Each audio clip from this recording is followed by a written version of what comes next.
Am I still sharing, Liz? All right, I've got the recording working on my end, Jeff. If you're not sharing. Okay. The recording's good. And you can see my screen?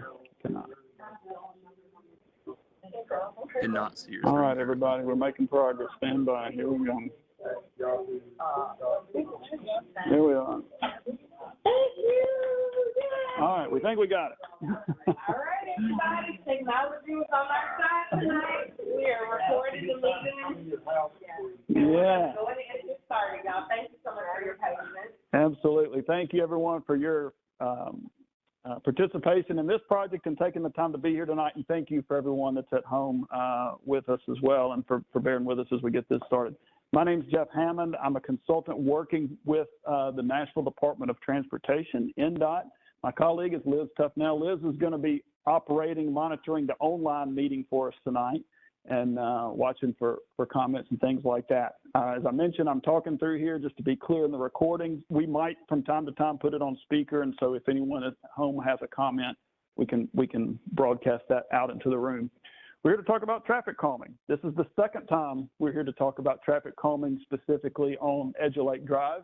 First time was way back in September, so you would be forgiven if you'd forgotten that we actually did this once before. It's been a while, but we're good to be back, and this is typically the final meeting, but that we kind of see how it goes in here and what the consensus is on the project as it stands to date.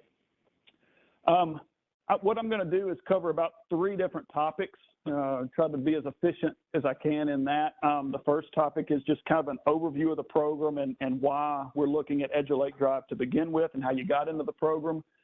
Secondly, we'll look at the plan as it exists now.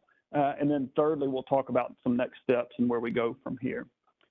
Just a little bit of overview. You all are probably familiar with traffic calming. If you've been over any of the speed cushions that are in some of the streets around this part of Nashville, then that's us. That's this program, and we have various tools at our disposal. But speed cushions are one of the main ones that we use. We do focus on residential streets. We do focus on putting physical obstructions in the street to physically slow traffic down. We have some other tools as well, more for information and so forth, but those physical solutions are really an effective part of our program.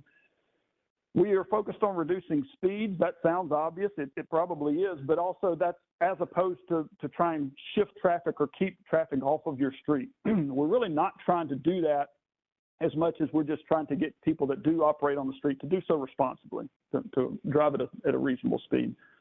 And we don't focus on spot improvements as much as we try to take on the entire segment of the street. I'm sorry we're getting that little black box. So I'm scared to punch anything and lose it, so we're going to leave it alone. This is a lot of the same type information. That last bullet there is important. We'll look at that in just a minute, that this is a very much in-demand program for Metro government. But we like to always plug Hub Nashville. If you're familiar with this, hub.nashville.gov is a great place for any request for information or request for services that you have of Metro government. It's not just Department of Transportation and right-of-way issues. It covers all departments. So check that out, and you can see all of the things that are there. And that's also a good place to lodge a comment or request because it's recorded. You can call somebody and this and that, but a lot of times they will go straight to here and just log it in for you because that way we do have a record of that request. Talked about the competitiveness, as it were, of this project. This is one street that was selected out of a relatively small number, and we have a huge number of requests. So in our latest application period, we had over 400 streets that want the attention that we're giving to Edge of Lake. That just goes to say that the speeding issues and some of the driving behavior issues that you're having, we're seeing all over Davidson County. You're not alone in that. You got some of the worst, as evidenced by the fact that we picked this street to do this project on. So you're in good company, I guess I would say, in that way.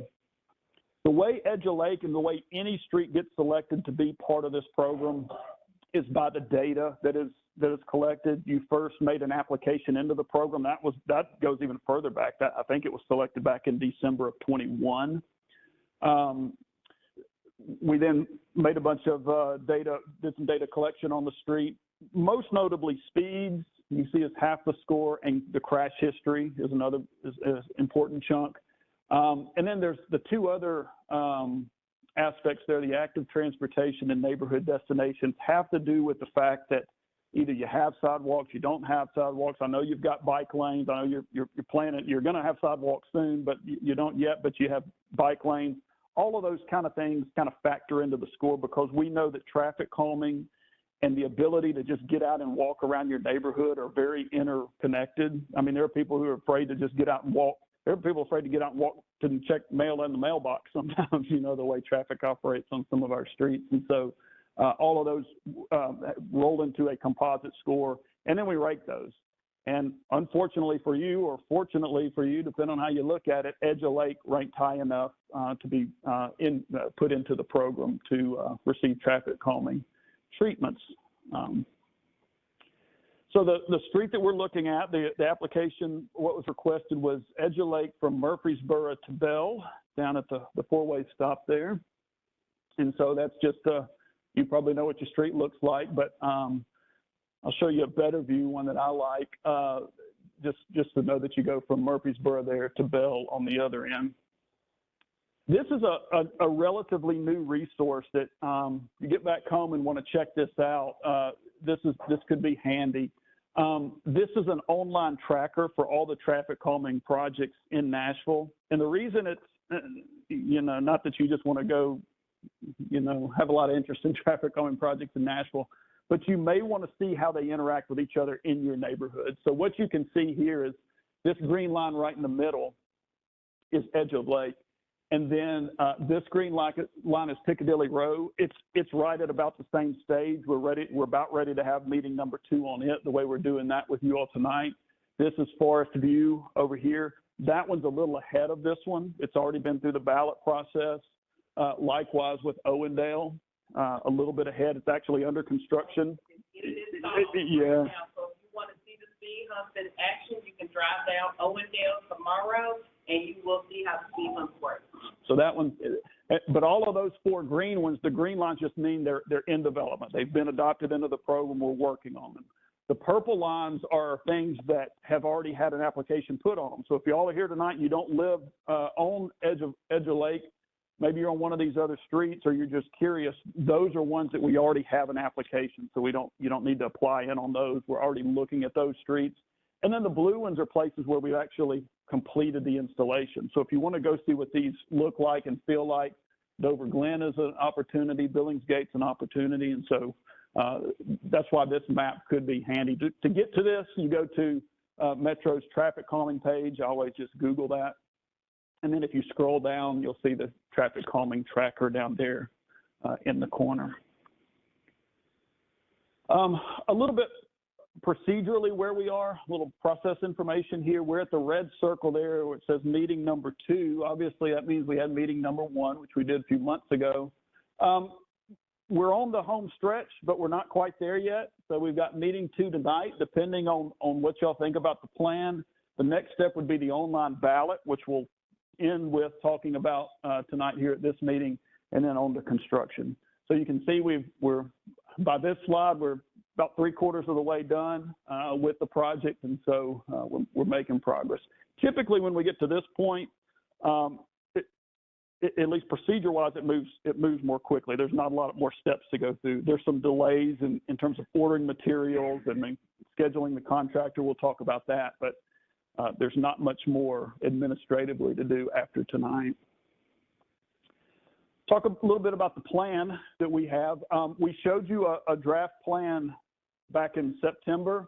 I think we had reasonably good consensus at that point in terms of what we were proposing. So there hasn't been a lot of change if you were here back then to remember that, but we'll look at it in a little more detail now. Not surprisingly, the workhorse of this plan, like it is probably on 95+% of the projects that we do in Nashville, are speed cushions. We call them cushions because as opposed to a speed table or a speed hump that's more continuous. These cushions just sit there as individual little pads. And the reason we do that and have that gap in between them mostly is for emergency vehicles, larger wheelbase vehicles. They're not totally immune to them. They still have to slow down, but not as much. They can go a little faster through here. We work with the fire department and with EMS, and they're aware of the program and supportive of the program. And but anyway, that's why they have them have those gaps like that. You can see in this side view here the length of them. The cushion, there are a couple of different layouts we can do and styles we can choose from. The cushion we would like to use here on Edge of the Lake is a 3-inch tall cushion, and it's 10.5 feet long in this direction. And the reason we do that is that is a little more of a fitting for this neighborhood. We have some that are shorter. They're more abrupt. You feel them more. We tend to use those in more urban streets where we're really trying to get down to 15 miles an hour or something like that. Here, we really just want to target and be in that 20 to 25 mile an hour speed. And so we've seen really good results with using that slightly longer speed cushion. When I say shorter, it's 7 feet. So this is 10.5. So it's not a huge difference, but putting a little more material out on the road gives a little more comfortable ride when our land use warrants it, which I think it does here. You guys are not a tight urban area like we might have in Germantown or East Nashville. You're a little more suburban, bigger setbacks from the yards, a little more frontage and those kind of things.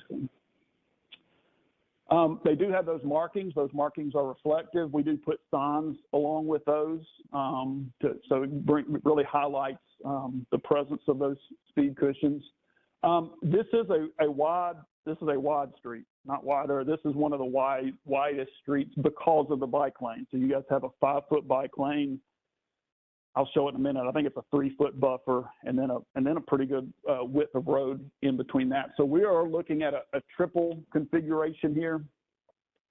And along with that, in addition to that, we still find the need for, if you can see that little white stick, little delineator, those would go kind of out there in that buffer, in between the buffer and the bike lane.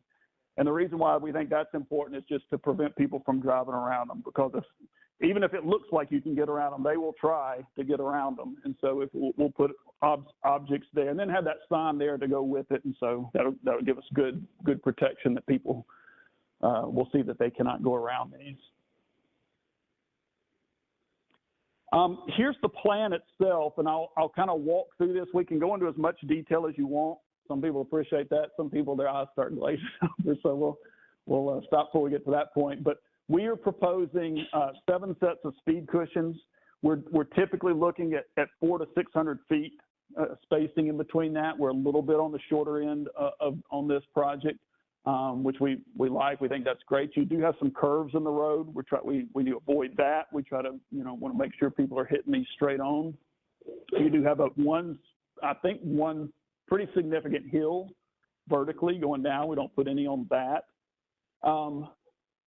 And then driveways are the other big thing. We will not put something directly in front of somebody's driveway so they're hitting it at a weird angle every time they pull in and out of their driveway. We're looking for at least 15 feet. I believe in this neighborhood we can get, that's pretty easy to do. Some neighborhoods they kind of offset, and it's really hard to get speed cushions in and not block somebody's driveway. So what we will do is we will post these plans. What you're looking at is actually the design plan. That's why it's pretty technical looking.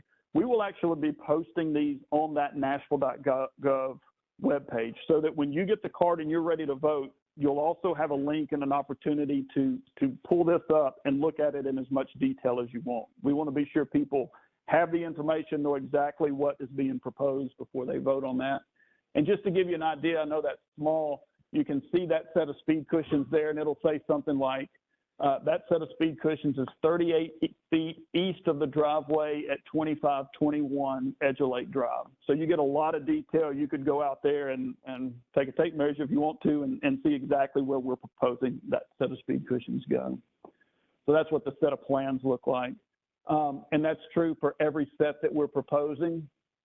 You can see that all the way down through there. And then the last page shows the layout like you were looking down on it. So This street is 38 feet wide from edge to edge. And so, yeah, it's a 4-foot bike lane, a 3-foot buffer, and then the rest of that is just road. So you can see how we will configure those 3 sets of speed cushions and then a delineator on the outside of that. That's our proposal. Yes, ma'am. Was this made before they started to work on the street? It was made. It's going to be 8 feet narrower, and there's not going to be a bicycle lane on the other side of the street, whether or not it's going to be.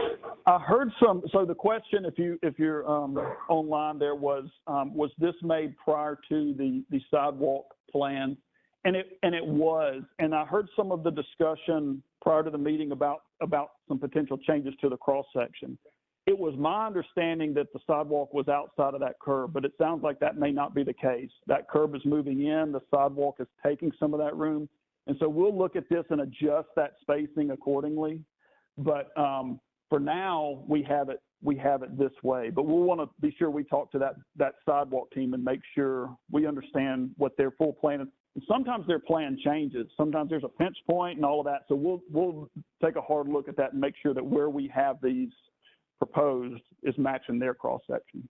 They put those storm drains 8 feet inside where the curb was. Got it. You're right.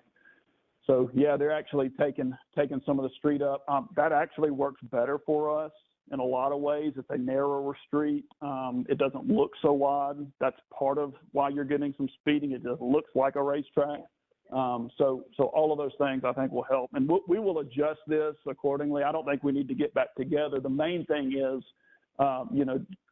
do we have those cushions such that people can't get around them and they're gonna do their job. We're very comfortable laying those out. When we go to ballot, what we're wanting y'all to weigh in on is, do you want something like this, period? We're not asking you to say, well, I would shift it a foot or here, there, or even 8 feet. So we'll take care of that side of it. And I think we can move ahead. Thank you for bringing that up, though, and we'll be sure to touch base with that team and get their final plan. Any other questions about the plan while we're here? Yes, ma'am. When we met the first time, we had some conversation about, since the Edgeway goes all the way across over Bell Road down to Lakeview, and it's my understanding that there was a car in that section of the road that smashed into a house. So I was wondering if it's possible. Yeah, in the length of the street.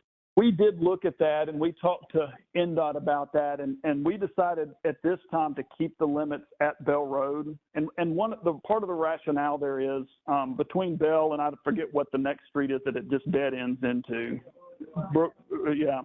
So it's that one block in between stop signs with the school in between. And is the school closed yet? Or the kids still, that's still a active school? Okay. I wasn't sure. And so, anyway, with the school in between. So yeah, our plan is to still stop it at the 4-way stop at Bell. But that's the reason why, other than it's the school, you just stop right there. So. Well, I mean, part of it has to do with the application. The application was in between those limits. Technically, you could get another set of speed cushions in there. I'm not saying you couldn't do that. It's more of just a need and what that limit has been defined as to this point. So if individuals are interested in getting them on the other side, are you saying that they just do an application for that side of it? You could, yeah. And I think what we're thinking is the work that's going to be done on this side of the 4-way stop will probably affect, hopefully, some of the driving on that other side. But that's one thing that would be something a second application would take a look at. And if it's still high, it could happen that way. Yes, sir. Peter, it seems like they're running through from Bell to Murfreesboro, and they're in a hurry. I don't think it's as bad on the school side. Why does the sidewalk stop at Deer Path? Why doesn't it go all the way up to Murfreesboro? There's really nothing to walk to when you walk down the hill. Is there not existing sidewalk that picks up If at Deer Path? you go down Deer Path there's sidewalk that goes all the way up to the strip mall up at Murfreesboro Road, so you have to cut down. Okay. Yeah, the only thing I know, sometimes they'll stop it if it connects to another sidewalk somewhere in the area, and then sometimes it's more of a phasing thing. From a cost standpoint, they may say we can do these couple of blocks this time, and next time we'll come back and pick up and go from there. That would be my guess, but it's a guess. It's always a... Right on the corner, you know, I'm trying to figure out why they put a sidewalk And stop it there. going down the Bell, but like I said, there's nothing there. You go the other way, you've got, you know, all the shopping up there. Everything's up on Murfreesboro Road. Yeah. So Mr. Hammond is actually with the program that does the traffic calming. Okay. This is with our NDOT program. Oh, okay. And NDOT will be at the community meeting on February the 27th. And they'll be addressing the sidewalk questions on Benton Lake. So I hope people online can hear that as well. But we'll make sure that NDOT is prepared to address those sidewalk questions. Thank you. But it could have had something to do with storm drain, because they're putting in the storm drain from your path down to Bell. Okay. Yeah, I just don't know. Any other questions on the traffic calming plan? We'll look at the next thing. This kind of gets into our last section about next steps, and this is an important one. Our program has changed for the better in the way we go about making sure your community is aware of this project and is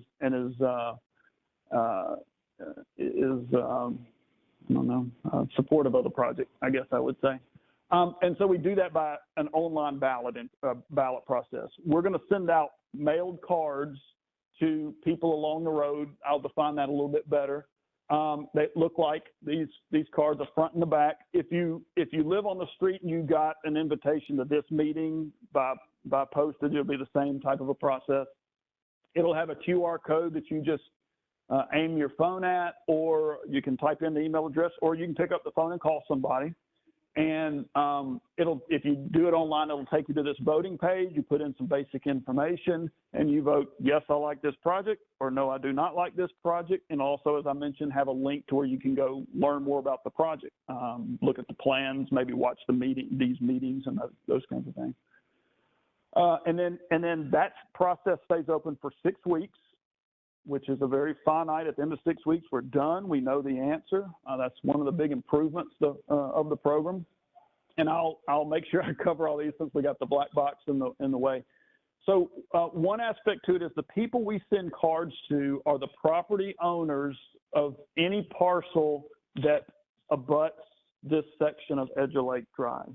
Okay, so we've outlined them here. They are the ones. We're not coming off and looking at cul-de-sacs off of it. I know those people use Edge of Lake all the time. I know they do. Maybe more so than some of y'all who live on it. But we focus on the people that live on the street. A number of the houses are rented out. Okay. So will the actual owner, because the renters don't care. Yeah. So yes. Of all of these parcels, and let me clarify even further, we don't look at commercial property. So I know this one's highlighted down here on Murfreesboro Road. We're not going to send them a card. If there's a church, if there's a vacant property, we're not sending those people a card. We're looking at those residential people. We send it to the owner's address, the owner on record. So you may have a neighbor that you're talking to and they say, I didn't get a card. And if they don't own that property, it's true, they didn't get a card. We send it to the owner of the property. Sometimes that's in Michigan, sometimes that's in California, we know.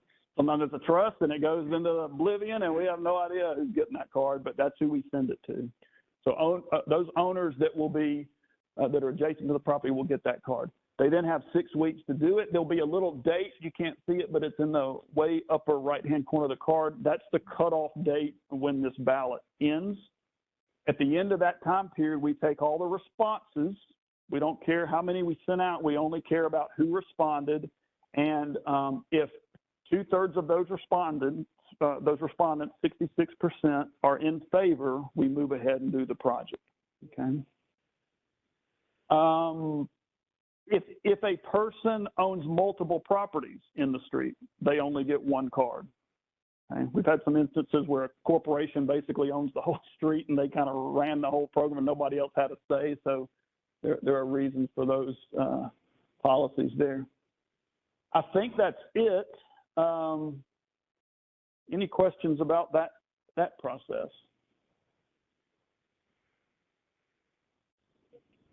People can call and vote, and it has to be online. That's correct. You can call. So on this card, there's a phone number here and the person's name, and that's going to go to a guy named Gil Thomas. I'll give you his contact information in just a minute.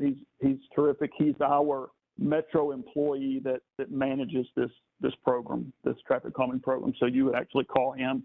I didn't mention it, but there'll be one more little code down here. Kind of a little top secret code, and that just and we ask for that when you vote. He'll ask that code from you when you call him. That just kind of lets us know that, hey, this is legitimate. This is not just somebody who's either in favor or not in favor trying to rig the system. You have to have that code. That way we know you got the card and you're eligible to vote. We just have some neighbors who are not going to be able to get online. Yeah. So, absolutely. Yeah. We want to. We get online for them, can they vote? Sure. If they work with you and they give you that code, just say, here's my code. Yeah, you type it in for them. That's no problem. I don't think there's any kind of limitation about the number of votes that come from a single IP address, but I don't think so. And what I did, so we got the traffic calming approved for Forest View, Owendale, and Castlegate. I work directly with NDOT, and they update me on the ballot process, and I keep kind of checking in. I kind of bother them a little bit to make sure that we're on track, to make sure this project goes forward. So what I do is when I see that the deadline is approaching, if we don't have that threshold and enough signatures, then I actually go and knock on the doors of the neighbors and talk to the neighbors, and I help anyone vote that needs to vote. So any other senior citizens that maybe can't do the online, or, we have people that maybe lost their card or whatever, I work with the community. So, I take volunteers, so if you all want to help make sure that word gets out when it gets close to that time. But if you all are supportive of this, we will make sure that enough people vote to make sure that this project happens. Right. The way we used to do this is actually go door to door with a petition process. And so there was a lot of interaction there. That was the upside. The downside was, boy, you do that in August and there's a mean dog in the front yard and, all kind of problems. People were working so hard and it was really difficult to get. And back then we had a set number of responses we had to have. So that was difficult. So the upside is this, but my point is, don't let that take away from the fact that we still love that interaction. If you want to go door to door and talk to your neighbor, that's wonderful. And I miss that about it because I do think there's something to be said about talking to your neighbor and bouncing ideas off and so forth. I just have one more question. We will be getting the speed bumps all the way from Murfreesboro to Bell. Murfreesboro to Bell, seven sets of them. So they will start up as they pull off a month. Well, they will. We don't put them right up at Murfreesboro, with the signal. The first set is actually after Broadview, just a little bit after Broadview.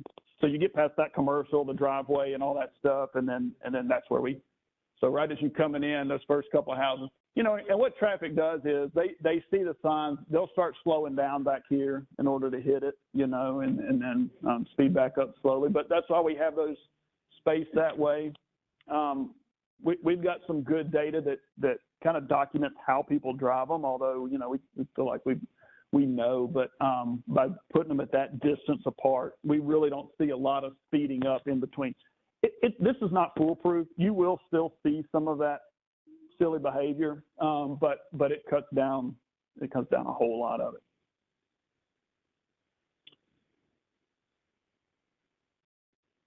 A little information about next steps also from the ballot. So we said that ballot process is 6 weeks. What we ask is if there's consensus, and we'll go back and we will need to potentially massage that plan based on the sidewalk layout.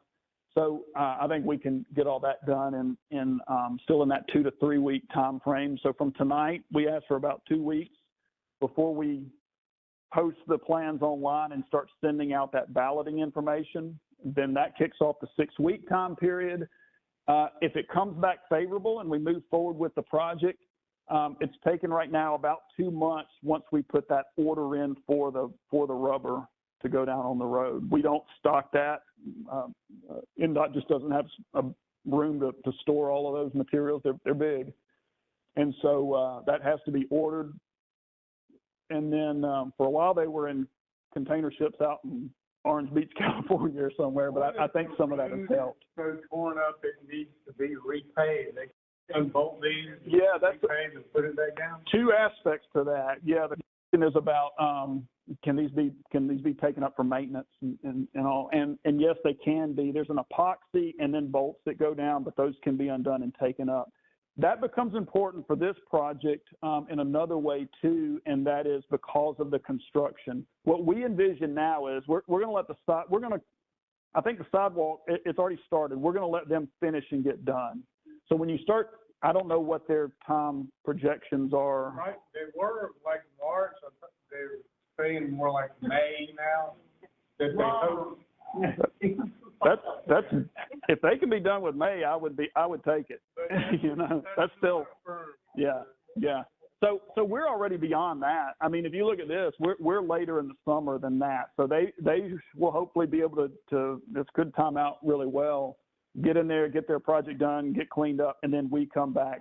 And I don't know if they're repaving the whole street or half the street or none at all. I don't know. Deteriorating because it's been. Yeah. So they may be doing some pave. It was paved in like 92. Yeah. The last time. Well, we'll check on that too and see what their plans for repaving. A lot of times they pave at least half the street. They may pave the whole thing if it's in that bad a shape. But in any case, we'll come back after all that's done. The road will look new. We'll come back on top of all of that. But, you guys will work with them, so they're done before you. Yeah, we're not going to come put ours down. Yeah. I mean, the only thing I guess I might say is if there's any of this, you said the project limits of, I think we just need to do it all after they're done. I mean, there's a possibility their limits stop and we could go ahead and put 2 sets of speed cushions down here, but I don't think we would do. I don't know why we'd do that. I think we just finish after they get done. So all that timing will work out pretty well. Along that line, we have a question from the virtual chat. Are there any other planned projects in this general area, or is this probably it for the next several selection cycles? Any other than calling NDOT projects of which you are aware of out this way? So do you want to start? I'll start. We'll let Councilmember Porterfield answer. So I'll start with the projects that have already been approved. And there are some districts right now that still don't have any traffic calming projects, and this is our 4th traffic calming project. So Owendale has been approved, and they have started putting down the speed humps on Owendale. So anyone who wants to actually experience the speed hump, you can drive on Owendale tomorrow, and you will be able to see what those speed humps look like. Forest View and Castlegate are the next 2. The materials have been ordered. Once the company that puts them down, once they are able to, they have a schedule that they use to go out to the different areas and put them down. I did ask NDOT that they let council members know, because as it stands, it's a little bit hard with the scheduling. So we actually don't find out that they're going down until they are actually going down. But I asked NDOT to let the council members know at least when the company picks the materials up, so that I can give you all a heads up of, hey, this is going to start between today and maybe the next 2 weeks. We don't know an exact date, but it's going to start. So this is the 4th project for District 29. As Mr. Hammond said earlier, there's a project over in District 28 on Piccadilly Road that is currently in the design phase as well. But as far as District 29, those are the 4 that have been approved. That does not mean that we will not get any more. They evaluate every application, every cycle. So the next traffic calming cycle opens up on March the 6th. So if there's another community that would like to have traffic calming, they can apply March the 6th. I know Mossdale, if any neighbors are on that live near Mossdale, They were making their way up the list.